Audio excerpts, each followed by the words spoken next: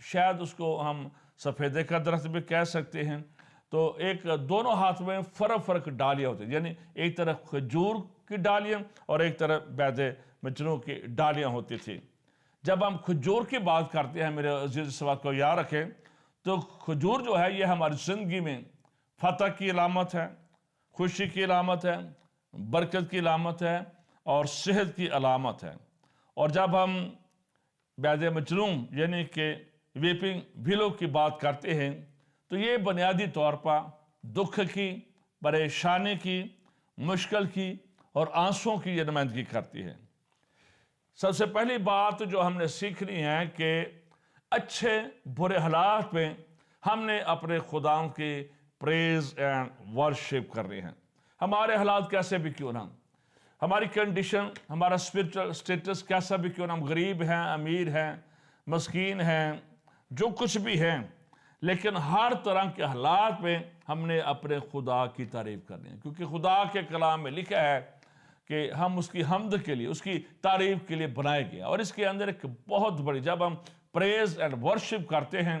تو میرے عزیزوں اس کے اندر ایک بہت قوت اور طاقت پائی جاتی ہے. اس ہتھیار کو ہم نے استعمال کرنا ہے. اور یہ ایک پکچر تھی کھجوروں کے اتوار کے، یہ ایک دھندلا سا آئینہ تھا جو کہ ہمیں کھجوروں کے اتوار کی طرف لے کر جا رہا تھا، جس کو ہم منا رہے ہیں اور بڑے جوش و خروش کے ساتھ اس کو ہم مناتے ہیں. اور اگر ہم پہلا سلاطین اس کا 6واں باب پڑھیں اور اس کے 29 سے 35 آیت پڑھیں تو میرے عزیزوں وہاں پر بھی ہمیں پہلے بیرونی سیر، جب ہم ہیکل کی بات کرتے ہیں تو بیرونی سیر، پھر پاک مکان، پھر پاک ترین مقام. اور جب ہم ہیکل کے اندر ہم دیواروں پر بھی دیکھتے ہیں کہ سونا، پاک ترین مقام میں سونا،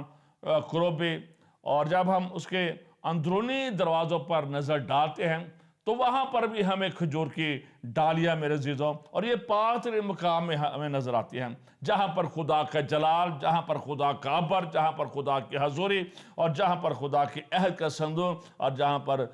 فرشتوں کو بھی وہاں پر ہم دیکھتے ہیں. عہد کے صندوق کے سامنے بھی کھجور کی ڈالیاں ہیں، یعنی کہ اتنی ہم اہمیت ہے جب ہم کھجور کے اتوار کو مناتے ہیں.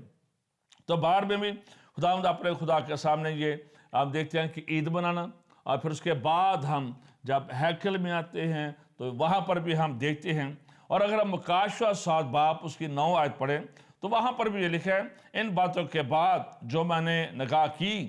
تو کیا دیکھتا ہوں کہ ہر ایک قوم اور قبیلہ اور امت اور اہل زبان کی ایک ایسی بڑی بھیڑ جسے کوئی شمار نہیں کر سکتا، سفید جامے پہنے اور کھجور کی ڈالیاں اپنے ہاتھوں میں لیے ہوئے تخت اور بارہ کے آگے کھڑی ہیں، اور بڑی آواز سے چلا چلا کر کہتے ہیں کہ نجات ہمارے خدا کی طرف سے ہے جو تخت پر بیٹھا ہے اور برا کی یہاں پر ہم تعریف دیتے ہیں. بیسیکلی ہم پھر سے دیکھتے ہیں کہ یہ آنے والے وقت میں ایک تو ہم متی کی انجیل میں، یوحنا کی انجیل میں، ادر جگہوں پر ہم دیکھتے ہیں کہ کھجوروں کا اتوار، پھر ہم احبار کی کتابیں میں دیکھتے ہیں، اور پھر ہم جب مکاشوہ کی کتاب میں آتے ہیں تو وہاں پر بھی لوگوں کے ہاتھ میں کھجور کی ڈالیاں ہیں. اس لیے یہ ایک بڑا اسپیشل دن ہے اور یہ ایک نبوتی سنڈے ہے، یہ ایک نبوت کی بات ہے. اور یہ بڑی خوبصورت بات ہے کہ جب ہم یسوع مسیح کی بات کرتے ہیں، اس کی پیدائش کی، اس کی خدمت کی، اس کے کروسیفیکیشن کی، اس کے دکھوں کی، تو ہمیں پورے پرانے عہد نامہ میں ایک پورا ایک پکچر دکھائی گئی، ایک پورا ریولیشن دکھایا گیا. اور یہ ہمارے لیے بڑی خوشی کی بات ہے. جب ہم یسوع کی بات کرتے ہیں تو یہ سارا کچھ اچانک نہیں ہے، بلکہ وہ ساری چیزیں کسی نہ کسی طرح سے، جتنی بھی قربانیاں ہیں یا جو کچھ بھی تھا، ان کا مرکز یہ تھا، وہ ایک موٹر وے آپ کا، وہ ایک موٹر وے تھا جو کہ ہمیں مسیح کی طرف لے کر جا رہا تھا. تو جو کھجوروں کے اتوار کی جب بات کرتے ہیں تو اس کے بھی ہمیں ماضی میں بھی، پریزنٹ اور فیوچر میں بھی ہمیں اس کی باتیں نظر آ رہی ہیں. میرے عزیز بات کو یاد رکھیں کہ یسوع مسیح کے بعد تمام بنی اسرائیل کے لوگ مختلف حالات کی وجہ سے تتر بتر ہو گئے، اور اس کے بعد پھر 1948 میں پھر سے اسرائیل بنتا ہے. اور اس بات کو یاد رکھیں کہ جب یہ مختلف ملکوں میں جب یہ تہوار مناتے ہیں، جب یہ عید مناتے تھے، تو ایک بات یہودی جو کہتے تھے، جو ہر دفعہ یہ کہتے تھے اور اب بھی کہتے ہوں گے، نیکسٹ ٹائم ان یروشلم، 1948 میں یہ بنا، لیکن اس سے پہلے جب یہ بکھرے ہوئے تو ایک سٹیٹمنٹ یہ جاری کرتے تھے کہ نیکسٹ ٹائم ان یروشلم، یعنی کہ اگلی مرتبہ یروشلم میں ملاقات ہوگی۔ اور آج چرچ کو بھی یہی کہنے کی ضرورت ہے کہ اگلی دفعہ ہم بھی نئے یروشلم میں جو کہ آسمان سے اترے گا اس میں ہوں گے۔ ہمیں اس بات کے لیے یہ کھجوروں کا تہوار ہمیں اس بات کا پیغام دیتا ہے کہ ہم نے اپنے آپ کو، جب بادشاہ آنے والا ہے اور ہم پڑھتے ہیں ریپچر کے بارے میں اور سیکنڈ کمی کے بارے میں پڑھتے ہیں، تو اس بات کو یاد رکھیں کہ ایک جب ریپچر کی بات کرتے ہیں تو اس میں تو یسوع پشیدہ طور پر ایمانداروں کو نظر آئے گا اور ان کو اپنے ساتھ لے جائے گا، لیکن جب ہم سیکنڈ کمی کی بات کرتے ہیں تو یسوع مسیح کلیسیا کے ساتھ جب زیتون کے پہاڑ پر بادلوں پر ہم دیکھتے ہیں کہ جب یسوع مسیح آئیں گے تو ہر ایک آنکھ اپنے بادشاہ کو دیکھے گی۔ ہمیں بڑا ضروری ہے کہ ہم اپنے آپ کو کلیسیا کے ٹھائے جانے کے لیے تیار کریں، اپنے بادشاہ کی آمد کے لیے تیار کریں۔ یہ سارے تہوار، یہ ساری چیزیں ہمیں یہ وارننگ دیتی ہیں، یہ ہمیں تیاری کا ایک آپ کہہ لیں کہ یہ الارم بجا رہے ہماری زندگی میں کہ ہم روحانی طور پر ہمیشہ اپنے آپ کو چیک کرتے رہیں، اپنے آپ کو تیار کرتے رہیں، تاکہ ہم مسیح کی آمد کے لیے اور اس بادشاہ کو جس کی پوشاک پر لکھا ہے کہ بادشاہوں کا بادشاہ اور خداوندوں کا خدا، جب کہ وہ آنے والا ہے، تو اسپرچولی ہمارے خاندان کلیسیا کا وہ کسی بھی ملک میں رہتے ہیں اپنے آپ کو تیار کر سکیں۔ میرے عزیز سبق کو یاد رکھیں کہ وہاں پر لکھا ہے کہ بڑی بھیڑ بڑے زور و شور سے چلا رہی تھی، مطلب کہ چادریں بچھا رہے تھے، بہت کچھ کر رہے تھے۔ تو میرے عزیز سبق کو یاد رکھیں کہ ہمیشہ ہم جو ہمارے دل ہیں یسوع کے لیے کھلے رہنے چاہیے، اس کے کاموں کے لیے، اس کا کام کرنے کے لیے ہمارے دل بھی کھلے رہنے چاہیے، ہمارا ہاتھ بھی کھلا رہنا چاہیے۔ ان لوگوں نے اپنے کپڑے بچھائے۔ کپڑا جو ہے یہ ایک عزت کی بات ہوتی ہے۔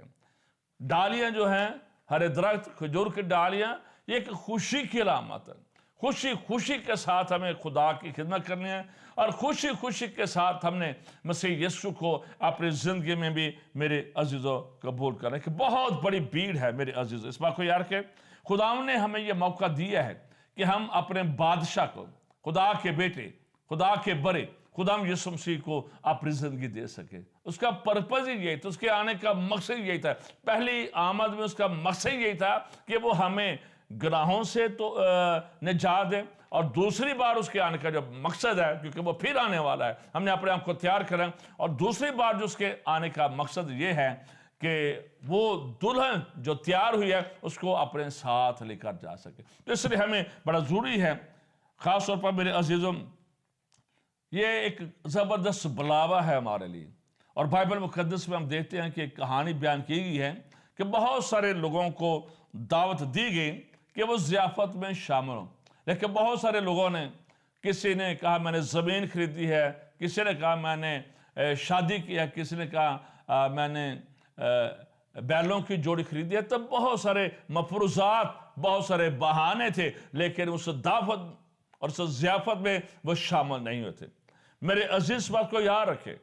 آج بھی خداوند کے دروازے کھولے ہیں۔ جیسے ہم نوح کی کشتی کا دروازہ کھولا تھا اور ایک وقت بند ہو گیا، لیکن ابھی فضل کا دور ہے، ابھی پاک روح کا دور ہے۔ ہمارے لیے دروازے، ضیافت کے دروازے، کالنگ کے دروازے، بلاہٹ کے دروازے کھلے ہیں۔ تو ہم نے اس موقع پر، کھجوروں کے تہوار پر،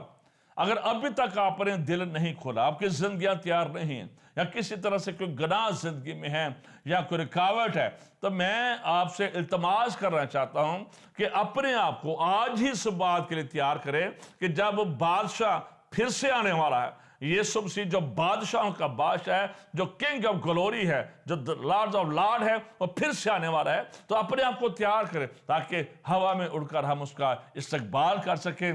ہر روز تیاری کا دن ہے، اور ہمیں اس بات کا پتہ نہیں ہے کہ کب بادشاہ ہمیں لینے کے لیے آ جائے گا۔ جب بھی موقع ملے، جہاں پر بھی موقع ملے، ہم کیسے خدا کے لیے اپنے دل کے دروازوں کو کھول سکتے ہیں؟ سمپل طریقہ ہے اپنے گناہوں سے توبہ کرنا، کیونکہ جب وہ پہلی بار آیا تو پرپز ہی یہی تھا کہ ہم اپنے گناہوں سے توبہ کریں، اس کا اپنے شخصی نجات دہندہ قبول کریں، کیونکہ ہم کچھ دنوں کے بعد ہم مبارک جمعہ منانے کو ہیں، اور پھر اس کے بعد ہم عید قیامت المسیح منائیں گے۔ تو یہ ایک بہترین تہوار جو ہیں، یہ ایک بہترین موقع ہوتے ہیں کہ ہمیں اس بات کی طرف لے کر جاتے ہیں کہ اگر ہم اپنی زندگی میں کچھ چیزوں کو چھوڑ چکے ہیں یا ہم نے ان کا اپنی زندگی میں نہیں لیا ہے، تو موقع ہوتا ہے کہ یہ جو سرمنز انہوں دنوں میں دیے جاتے ہیں، مطلب خدام دیتے ہیں، تو اب پرپز یہی ہوتا ہے کہ جس کسی نے ابھی تک یسوع مسیح کو قبول نہیں کیا، قبول کرنا بڑا ضروری ہے۔ اس بات کو یاد رکھیں، خدا کے کلام میں لکھا ہے کہ جتنوں نے اسے قبول کیا اس نے انہیں خدا کے فرزند بننے کا حق بخشا۔ پرسنل سیویئر یسوع مسیح کو قبول کرنا، یہ ہے دروازوں کو کھولا، اور پھر ہی ہم اپنے بادشاہ کو ویلکم کہہ سکیں گے۔ اور خاص طور پر جب ہم اعمال 1 باب اس کی 10-11 آیت پڑھتے ہیں تو زیتون کے پہاڑ پر یسوع مسیح ہم سب جانتے ہیں کہ اس پہاڑ پر سے وہ اٹھائے گئے تھے آسمان پر زندہ ہونے کے بعد، اور وہاں پر جو شاگرد کھڑے تھے انہوں کہ یہی یسوع جو تمہارے پاس ہے آسمان پر اٹھایا گیا ہے، اسی طرح پھر آئے گا۔ یعنی کہ بائبل مقدس کی ایک اور خوبصورتی ہے کہ جو نبوتیں اس میں کہی گئی ہیں کافی پوری ہو چکی ہیں، اور جو رہتی ہیں وہ بھی پوری ہونے والی ہیں۔ یسوع مسیح کی پیدائش کے بارے میں، خدمت کے بارے میں، اس کے دکھوں کے بارے میں، اس کے مرنے جی اٹھنے اور پھر سے دوبارہ آنے کے بارے میں جو کچھ بھی کہا گیا ہے، ہزاروں سال پہلے، کئی سو سال پہلے باتیں کی گئی ہیں، اور لیکن وہ دیکھیں کہ پوری ہو رہی۔ کس قدر خدا کا خوبصورت کلام ہمارے پاس ہے، کس قدر خوبصورت باتیں اس کی ہمارے پاس ہے۔ تو اس لیے اب جب یہ کہا گیا ہے کہ وہ پھر سے آنے والا ہے، تو تمام خدا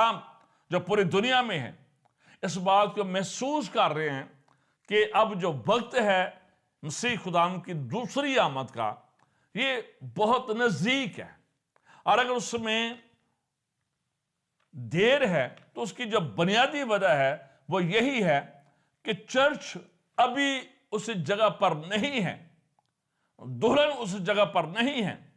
دلہن ویسی تیار نہیں ہے کہ جس کو لینے کے لیے دلہا آ رہا ہے، اور ابھی غیر قوموں کے بیچ میں بھی منادی کا کام رہتا ہے۔ اس لیے بڑا ضرورت ہے کہ جتنے بھی خدام ہیں، ایماندار ہیں، ایمانداروں سے ایماندار پیدا ہوں، خادموں سے خادم پیدا ہوں، تاکہ وہ ساری قوم اور قبیلے جو ابھی پوری دنیا میں رہتے ہیں، پاکستان میں رہتے ہیں یا کسی بھی ملک دنیا کے حصے میں رہتے ہیں، ان تک انجیل کا پیغام پہنچ سکے۔ یہ میری اور آپ کی ذمہ داری ہے، کس نہ کسی طرح سے ہم مسیح یسوع کے بارے میں بتائیں، یسوع کی قربانی کے بارے میں بتائیں، یسوع کے لہو کے بارے میں بتائیں۔ میرے عزیز اس بات کو یاد رکھیں کہ یہ ہماری ذمہ داری ہے، یہ ہماری ذمہ داری ہے کہ ہم نے اس کی بادشاہت کی وسعت کے لیے کام کرنا ہے۔ اور خاص طور پر میرے عزیز اس بات کو یاد رکھیں، جیسا کہ زکریا 14 باب اس کی پہلی 4 آیات میں لکھا ہے کہ مسیح خدا زیتون کے پہاڑ پر اتریں گے، اور پھر وہ پہاڑ پھٹ جائے گا اور شمال جنوب کی طرف ایک وادی بن جائے گی، اور پھر وہ اس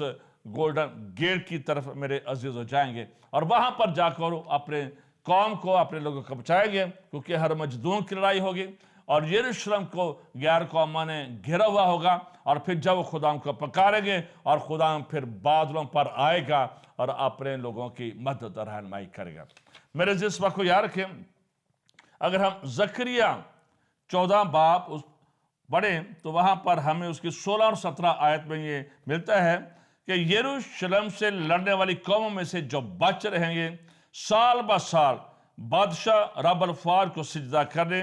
اور عید خیام منانے کو آئیں گے، اور دنیا کے تمام قبائل پر جو بادشاہ رب الفار کے حضور سجدہ کرنے کو یروشلم میں نہ آئیں گے، مینہ برسے گا۔ یعنی کہ اس بات کو یاد رکھیں کہ ہر ایک گھٹنا یسوع مسیح کے آگے جھکے گا۔ جنہوں نے اس کا انکار کیا کہ وقت آئے گا کہ وہ چھاتی پیٹیں گے، روئیں گے، ہم نے کیوں توبہ کے پیغام کو ریجیکٹ کیا، ہم نے کیوں خدا کے بیٹے کو ریجیکٹ کیا، اور ایک وقت آئے گا کہ وہ یسوع مسیح کو بھی میرے عزیزوں سجدہ کریں گے۔ اور مکاشہ اگر 19 باب پڑھے تو وہاں پر اس کی 11 سے 16 آیت میں لکھا ہوا ہے، مکاشہ 19 باب اس کی 19 باب اور اس کی 11 آیت سے اگر ہم پڑھیں، اور پھر میں نے آسمان کو کھلا ہوا دیکھا، اور کیا دیکھتا ہوں کہ ایک سفید گھوڑا ہے، اور اس پر ایک سوار ہے جو سچا اور برحق کہلاتا ہے، اور وہ راستی کے ساتھ انصاف اور لڑائی کرتا ہے، اور اس کی آنکھیں آگ کے شعلے ہیں، اور اس کے سر پر بہت سے تاج ہیں، اور اس کا ایک نام لکھا ہوا ہے جسے اس کے سوا اور کوئی نہیں جانتا، اور وہ خون کی چھڑکی ہوئی پوشاک پہنے ہوئے ہے، اور اس کا نام کلام خدا کہلاتا ہے، اور آسمان کی فوجیں سفید گھوڑوں پر سوار اور سفید اور صاف پہن کتانی کپڑے پہنے ہوئے اس کے پیچھے ہیں، اور قوموں کو مارنے کے لیے اس کے منہ سے ایک تیز تلوار نکلتی ہے، اور وہ لوہے کی عصا سے ان پر حکومت کرے گا، اور قادر مطلق خدا کے سخت غضب کی مے کے حوض میں انگور روندے کا۔ اور اس کی پوشاک اور ران پر یہ نام لکھا ہے کہ بادشاہوں کا بادشاہ اور خدا بندوں کا خدا۔ اب پھر سے میرے عزیزو، یہ جتنے بھی باتیں لکھی ہیں اب یہ پھر سے وہ بہت جلد وقوع پذیر ہونے والے ہیں۔ تھوڑی سی ہسٹری کو پڑھ کر دیکھیں تو جب یسوع مسیح زیتون کے پہاڑ پر اتریں گے اور پھر وہ یروشلم کی طرف جائیں گے، تو خاص طور پر 1540 میں، جسے ہم گولڈن گیٹ کہتے ہیں،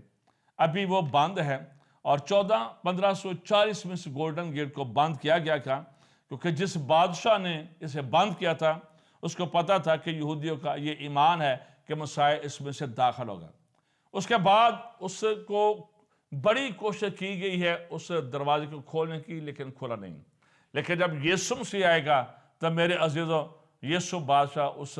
گیٹ سے شہر میں داخل ہوگا، اور پھر ہم کہیں گے رب خداوند بادشاہ ہے، او جلالدہ بادشاہ ہے۔ میرے عزیز بات کو یاد رکھیں، کھجوروں کا تہوار ہمیں اس بات کی دعوت دیتا ہے۔ لکھا انہوں نے نعرے لگائے، اے بادشاہ ہمیں بچا، ہوشانہ ہوشانہ۔ ہم نے پریز اینڈ ورشپ کرنے ہیں، اپنے دلوں کو خداوند کے لیے کھولنا ہے، اپنے دلوں کو خداوند کی دوسری آمد کے لیے تیار کرنے ہیں، 1000 سالہ بادشاہت کے لیے تیار کرنا ہے، اپنے آپ کو ریپچر کے لیے تیار کرنا ہے، ہمارے خاندان تیار ہوں، اور ہم پر یہ ذمہ داری ہے کہ جیسے ہم فیس بک پر چیزیں دیتے ہیں، شیئر کرتے رہتے ہیں، تو دس از دا ٹائم کہ ہم جلال کے بادشاہ کو دوسروں کے ساتھ بھی شیئر کریں، ادر نیشن کے ساتھ شیئر کریں، تاکہ اس کے بادشاہ